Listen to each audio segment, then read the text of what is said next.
তাহলে সব কিছু অবৈধ করে দিতে হবে, বিগত সরকারের সমস্ত কিছুকে অবৈধ ঘোষণা করতে হবে। উনি শেখ হাসিনা সরকারের অবৈধ নির্বাচনের বৈধ মেয়র হিসেবে নিজেকে ঘোষণা করার দাবি জানিয়েছিলেন। জি বলেন, বিরোধী দলের চিফ হুইপ মাননীয় স্পিকার, আপনাকে ধন্যবাদ। একটি বিষয় আপনার দৃষ্টি আকর্ষণ করছি রেকর্ডের জন্য। আমাদের মাননীয় প্রতিমন্ত্রী জনাব মীর শাহে আলম ওনার আগের বক্তব্য দিতে গিয়ে আমার সম্পর্কে একটি তথ্য দিয়েছিলেন, যে তথ্যটি অসত্য। মাননীয় স্পিকার, উনি ওনার বক্তব্যে বলেছিলেন যে আমাদের মাননীয় একজন সংসদ সদস্য ইশরাক হোসেন উনি একটি দাবিতে আন্দোলন চালিয়েছিলেন গত অন্তর্বর্তী সরকারের সময়। উনি শেখ হাসিনা সরকারের অবৈধ নির্বাচনের বৈধ মেয়র হিসেবে নিজেকে ঘোষণা করার দাবি জানিয়েছিলেন, এবং আমার যতটুকু মনে পড়ে এই আন্দোলনটি বা ওনার এই দাবিটি ঘটেছিল 2025 সালের মে মাসে, যেই সময়টা আমি অন্তর্বর্তী সরকারের কোনো অংশ ছিলাম না। আমি অন্তর্বর্তী সরকার থেকে 2025 সালের ফেব্রুয়ারির শেষ সপ্তাহে পদত্যাগ করেছিলাম। ফলে ওনার এই অসত্য তথ্যটিকে সংশোধন করার অনুরোধ রইল মাননীয় স্পিকার। এই জন্য আপনার দৃষ্টি আকর্ষণ করছি, এটা খুব বেশি দিন আগের ঘটনা নয়।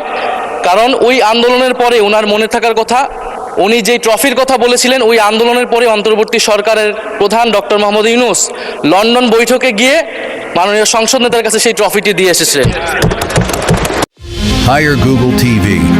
Smart living powered by Homey AI. জি মাননীয় প্রতিমন্ত্রী ইশরাক হোসেন।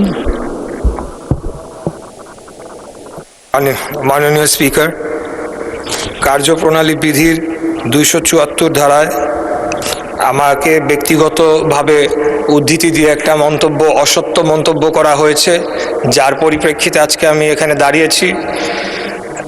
আমি শুধু এই কথাটি বলতে চাই যে যদি অবৈধ নির্বাচনের অবৈধ দাবিদার আমি হয়ে থাকতাম, তাহলে ওই সময় বাংলাদেশের সর্বোচ্চ আদালত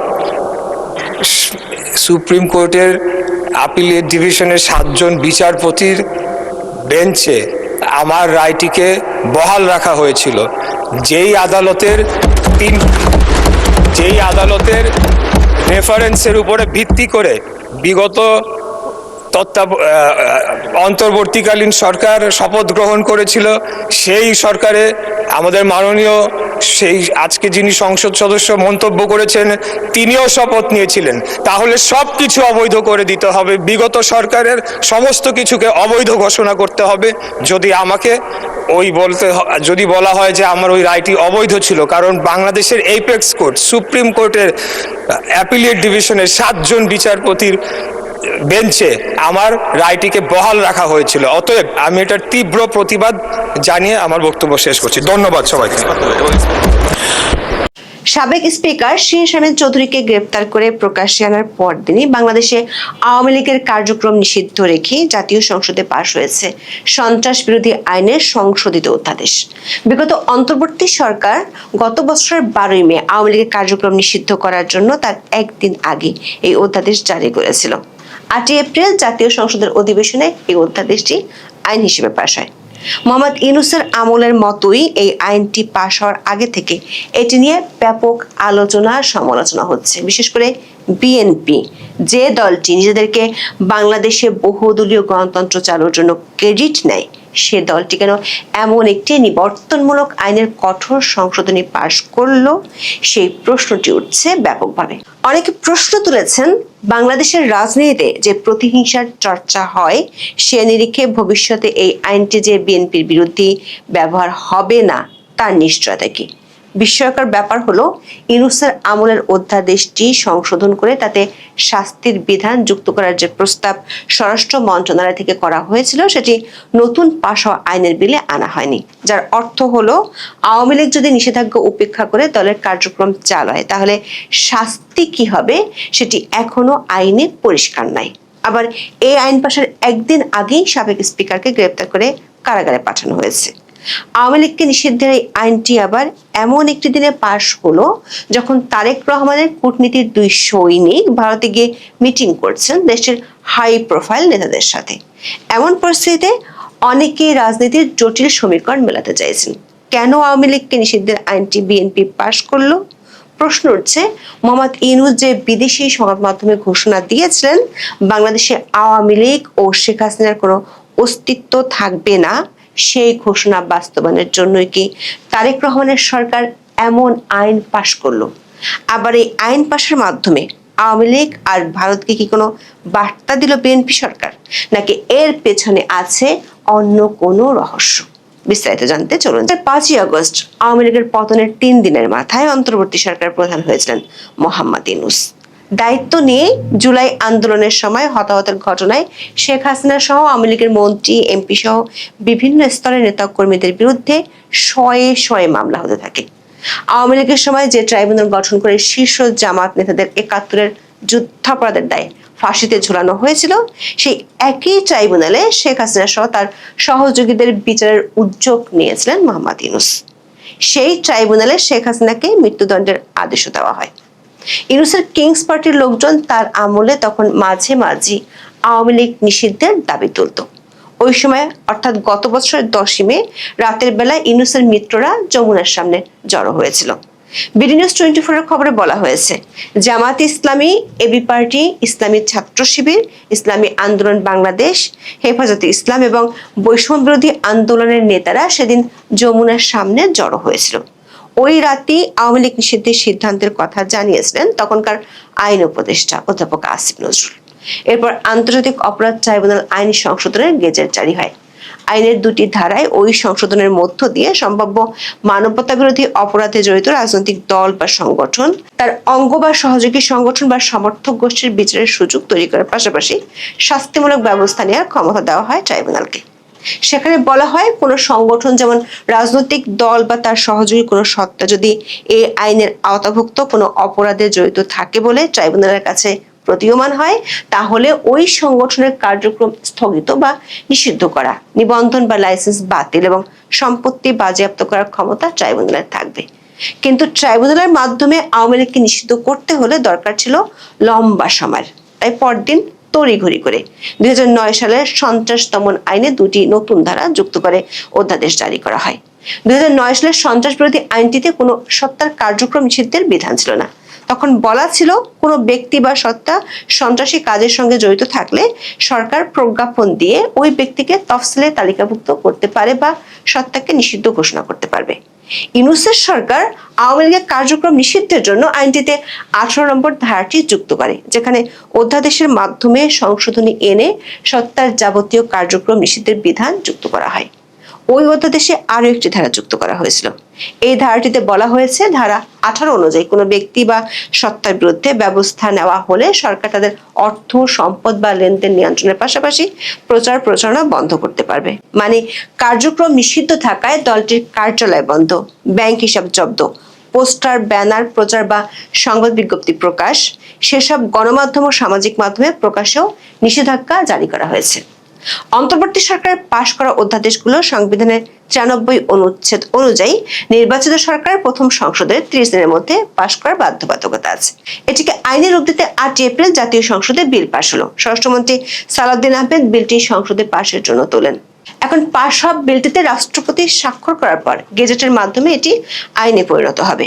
বিবিসি বাংলার খবরে বলা হয়েছে, বিএনপির দীর্ঘকালের রাজনৈতিক প্রতিদ্বন্দ্বী আওয়ামী লীগের রাজনৈতিক কার্যক্রমে নিষেধাজ্ঞা থেকেই গেল এবং বিলটি সংসদে পাশের পর আওয়ামী লীগ সমর্থকরা সামাজিক মাধ্যমে এর সমালোচনা করে এর দায় বিএনপিকে নিতে হবে বলেও মন্তব্য করছেন। বিলটি পাশের সময় সংসদে এ নিয়ে আলোচনার সুযোগ দেওয়ার দাবি করেছিলেন বিরোধী দলীয় নেতা ও জামাত ইসলামের আমির ডক্টর শফিকুর রহমান। তিনি সংসদে বলেছিলেন, এটি অবশ্যই একটি স্পর্শকাতর আইন, আইনটি পাশের জন্য তাদের আরেকটু সময় দেওয়া হোক। বিএনপির পক্ষ থেকে অবশ্য বলা হচ্ছে, তারা এই আইনে নতুন কিছু যোগ করেননি, শুধু অন্তর্বর্তী সরকারের সংশোধনী অধ্যাদেশটি পাশ করেছে। বিলে বলা হয়েছে, কোনো ব্যক্তি বা সত্তা সন্ত্রাসী কাজের সঙ্গে জড়িত থাকলে সরকার প্রজ্ঞাপন দিয়ে সত্তাকে নিষিদ্ধ ঘোষণা ও তফসিলে তালিকাভুক্ত করতে পারবে বা সত্তার যাবতীয় কার্যক্রম নিষিদ্ধ ঘোষণা করতে পারবে। বিলে আরো বলা হয়েছে, এই সত্তা বা তার পক্ষে বা সমর্থনে যে কোনো প্রেস বিবৃতির প্রকাশনা বা মুদ্রণ কিংবা গণমাধ্যম, অনলাইন, সামাজিক যোগাযোগ মাধ্যম বা অন্য যে কোনো মাধ্যমে যে কোনো ধরনের প্রচারণা অথবা মিছিল, সভা সমাবেশ বা সংবাদ সম্মেলন আয়োজন বা জনসমক্ষে বক্তব্য প্রদান নিষিদ্ধ করবে। তবে এর আগে গণমাধ্যমের খবর বেরিয়েছিল স্বরাষ্ট্র মন্ত্রণালয় থেকে এই বিলে একটি সংশোধনী যুক্ত করার সুপারিশ করা হয়েছিল। অন্তর্বর্তী সরকার 133টি অধ্যাদেশ পর্যালোচনার জন্য সংসদীয় বিশেষ কমিটি গঠন করা হয়।